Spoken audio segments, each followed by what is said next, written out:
जय माता दी दोस्तों, आज मैं लेकर आई श्रावण मास के अध्याय 11 के बारे में महात्म्य।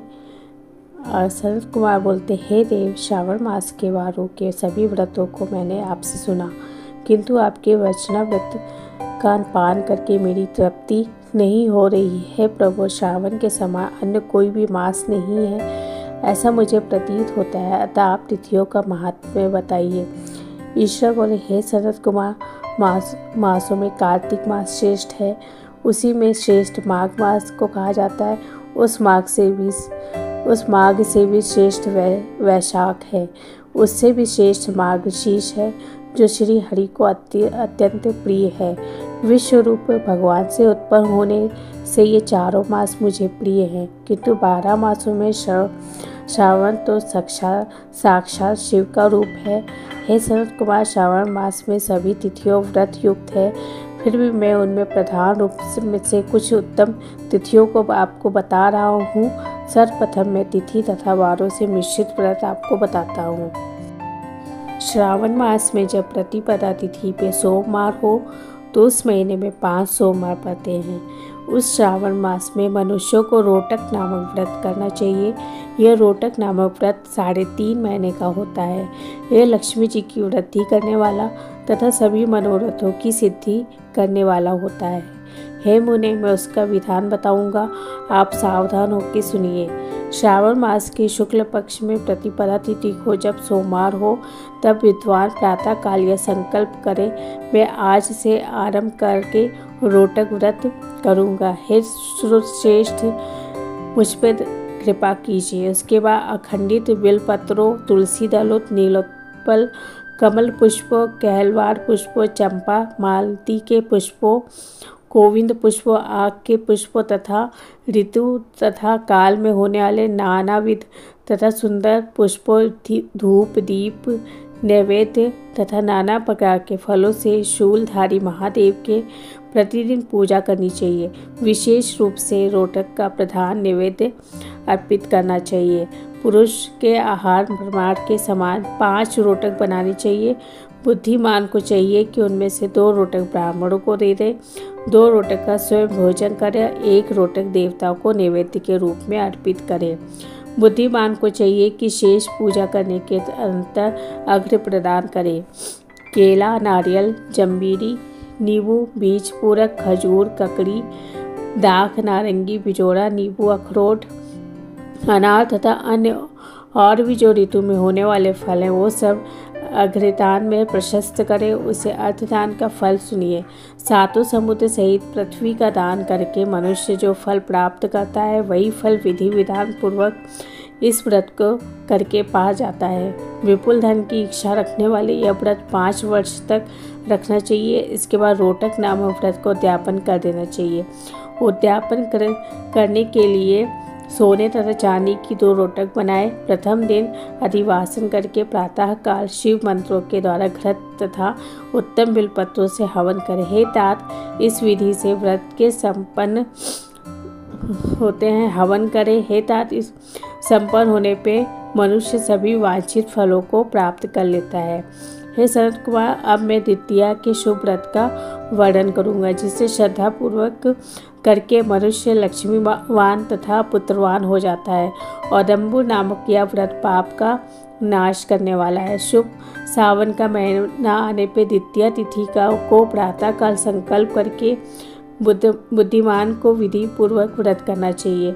इस व्रत को करने वाला स्त्री हो या पुरुष, वह सभी संपदाओं का पात्र हो जाता है। इस व्रत में प्रत्यक्ष गूलर के वृक्ष की पूजा करनी चाहिए, किंतु गूलर वृक्ष न मिलने पर दीवार पर वृक्ष का आकार बना के इस 4 नामों मंत्र से उनकी पूजा करनी चाहिए। हे उदुम्बर, आपको नमस्कार है। हे हेम पुष्पक, आपको नमस्कार है। ये जंतु सहित फल से युक्त तथा रक्त अंड तुल्य फल वाले, आपको नमस्कार है। इसके अधिदेवता शिव तथा शुक्र की भी पूजा गूलर के वृक्ष में करनी चाहिए। इसके 33 फल लेके 3 बराबर भागों में बांट देना चाहिए। इनमें से 11 फल ब्राह्मणों को दान देना चाहिए, 11 फल देवताओं को अर्पण करना चाहिए और 11 फलों का स्वयं भोजन करना चाहिए। उस दिन अन्न का आहार नहीं करना चाहिए। शिव तथा शुक्र का विधिवत पूजन करके रात में जागरण करना चाहिए। हे तात, इस प्रकार 11 वर्ष तक व्रत का अनुष्ठान करने के बाद व्रत की संपूर्णता के लिए उद्यापन करना चाहिए। सुवर्णमय फल, पुष्प तथा पात्र सहित एक गूलर के वृक्ष बनाए, उसमें शिव तथा शुक्र की प्रतिमा का पूजन करें। इसके बाद प्रातः काल होम करें। गूलर के शुभ, कोमल तथा छोटे छोटे 108 फलों से तथा गूलर की सविधाओं से तिल तथा घृत सहित होम करें। इस प्रकार होम कृत समाप्त करके आचार्य की पूजा करें। फिर सामर्थ्य अनुसार 100 अन्यथा 10 ब्राह्मणों को भोजन कराएं।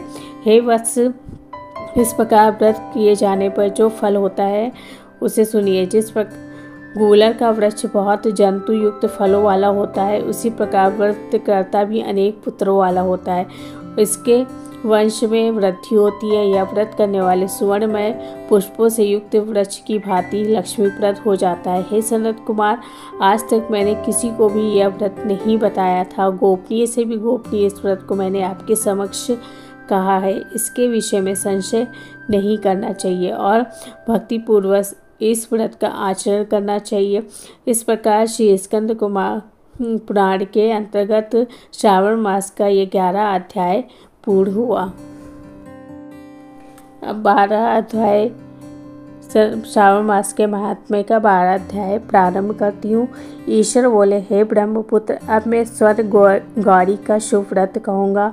यह व्रत श्रावण मास में शुक्ल पक्ष तृतीया तिथि को होता है। इस दिन प्रातः काल स्नान करके नित्य कर्म करने के बाद संकल्प करें और 16 उच्चारों से पार्वती तथा शंकर जी की पूजा करें। फिर भगवान शिव से प्रार्थना करें, हे देवादेव, आप आइए। हे जगतपते, मैं आपसे प्रार्थना करता हूँ कि सूर्यास्तम सप्तम मेरे द्वारा की गई पूजा को आप स्वीकार करें। इस दिन भवानी पार्वती की प्रसन्नता और व्रत की पूर्णता के लिए दंपतियों को 16 वायन प्रदान करना चाहिए। द्विज शेष की प्रसन्नता के लिए यह वायन प्रदान करता हूँ, ऐसा कहे। चावल की चूड़ के 16 पकवानों से 16 बांस की टोकरियों को भर के तथा उन्हें वस्त्र आदि से युक्त करें और पुनः 16 द्विज दंपतियों को बुला के इस प्रकार कहते हुए प्रदान करें, व्रत की संपूर्णता के लिए मैं ब्राह्मण को यह प्रदान कर रहा हूँ। मेरे कार्य की समृद्धि के लिए सुंदर अलंकारों से विभूषित तथा पतिव्रत से सुशोभित ये शोभामयी सुहागिन स्त्रियां इन्हें ग्रहण करें। इस प्रकार 16 वर्ष तथा 8 वर्ष या 4 वर्ष या 1 वर्ष तक इस व्रत को करके शीघ्र ही इसका उद्यापन कर देना चाहिए। पूजा के अंतर कथा का श्रवण करना चाहिए और विधिवत पूजा करनी चाहिए। हे सनत कुमार बोले, हे प्रभु, इस व्रत को सर्वप्रथम किसने किया था, इसका महात्म्य कैसे और इसको उद्यापन किस प्रकार करना चाहिए, यह सब मुझे बताइए। ईश्वर बोले, हे महाभाग, आपने उत्तम बात पूछी। अब मैं आपके समक्ष मनुष्यों को सभी संपदाएं प्रदान करने वाले स्वर्ग गौरी नामक व्रत का वर्णन करता हूँ। पूर्व काल में सरस्वती नदी के तट पर सुरविला नामक विशाल पुरी थी। उस नगर में कुबेर के समान चंद्रप्रभु नामक एक राजा था। उस राजा की रूप लावण्य से संपन्न, सौंदर्य तथा मंद मुस्कान से युक्त और कमल के समान नेत्रों वाली महादेवी और विशाला नामक 2 भार्याएं थीं। उन दोनों में ज्येष्ठ महादेवी नामक भार्या राजा को अधिक प्रिय थी।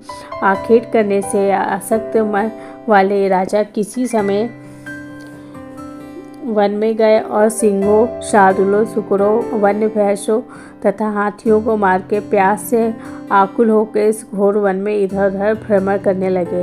राजा ने उस दिन उस वन में चकवा, चकवी तथा बतखों से युक्त ब्राह्मणों तथा पिकों से समन्वित और विकसित मल्लिका, चमेली, कुमुद तथा कमल से सुशोभित अप्सराओं का एक सुंदर सरोवर देखा।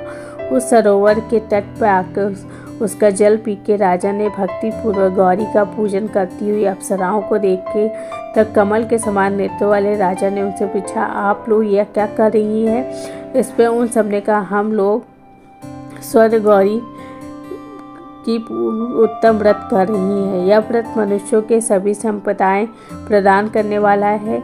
हे नरश्रेष्ठ, आप भी इस व्रत को कीजिए। राजा बोले, इसका विधान कैसा है, इसका फल क्या है, मुझे यह सब विस्तार से बताइए।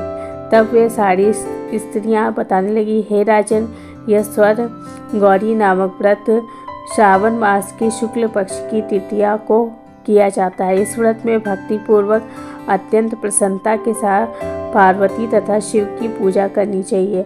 पुरुष को 16 तारों वाला एक डोरा दाहिने हाथ में बांधना चाहिए। स्त्रियों के लिए दाहिने बाएं हाथ में या गले में इस डोरे को बांधना चाहिए।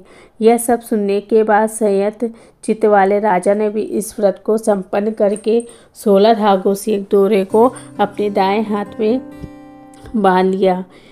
तो उन्होंने कहा, हे देवेशी, मैं इस डोरे को बांधता हूँ, आप मेरे ऊपर प्रसन्न हो और मेरा कल्याण करो। इस प्रकार देवी का व्रत करके वे अपने घर आ गए। राजा के हाथ में डोरा देखकर ज्येष्ठ रानी महादेवी ने पूछा तो सारी बात सुनकर वो राजा के ऊपर अत्यंत कुपित हो गई।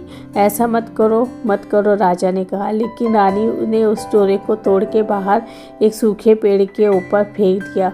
उस डोरे के स्पर्श मात्र से ही वह वृक्ष पल्लवों से युक्त हो गया। इसके बाद उसे देख के दूसरी रानी भी आश्चर्यचकित हो उठी और उस वृक्ष पर स्थित टूटे हुए डोरे को उसने अपने बाएं हाथ में बांध लिया। उसी समय से उसके व्रत के महात्म्य से रानी राजा के लिए अत्यंत प्रिय हो गई। वह ज्येष्ठ रानी व्रत के उपचारों के कारण राजा से त्यक्त होकर दुखित होकर वन में चली गई। अपने मन में वह भगवती देवी का ध्यान करते हुए मुनियों के पवित्र आश्रम में निवास करने लगी। कहीं कहीं श्रेष्ठ मुनियों के द्वारा यह कह के आश्रम में रहने से रोक दी जाती थी कि हे पापी, अपनी इच्छा के अनुसार यहाँ से चली जाओ, कहीं अपनी इच्छाओं से। इस प्रकार घोर वन में इधर उधर भ्रमण करती हुई वह अत्यंत खिन्न होकर एक स्थान पर बैठ गई। तब उसके ऊपर कृपा करके देवी उसके समक्ष प्रकट हो गई। उन्हें देख के वह रानी भूमि पर दंडवत प्रणाम करके उनकी स्तुति करने लगी। हे देवी, आपकी जय हो, आपको नमस्कार है। हे भक्तों को वर देने वाली, आपकी जय हो। शंकर के वाम भाग में विराजने वाली, आपकी जय हो।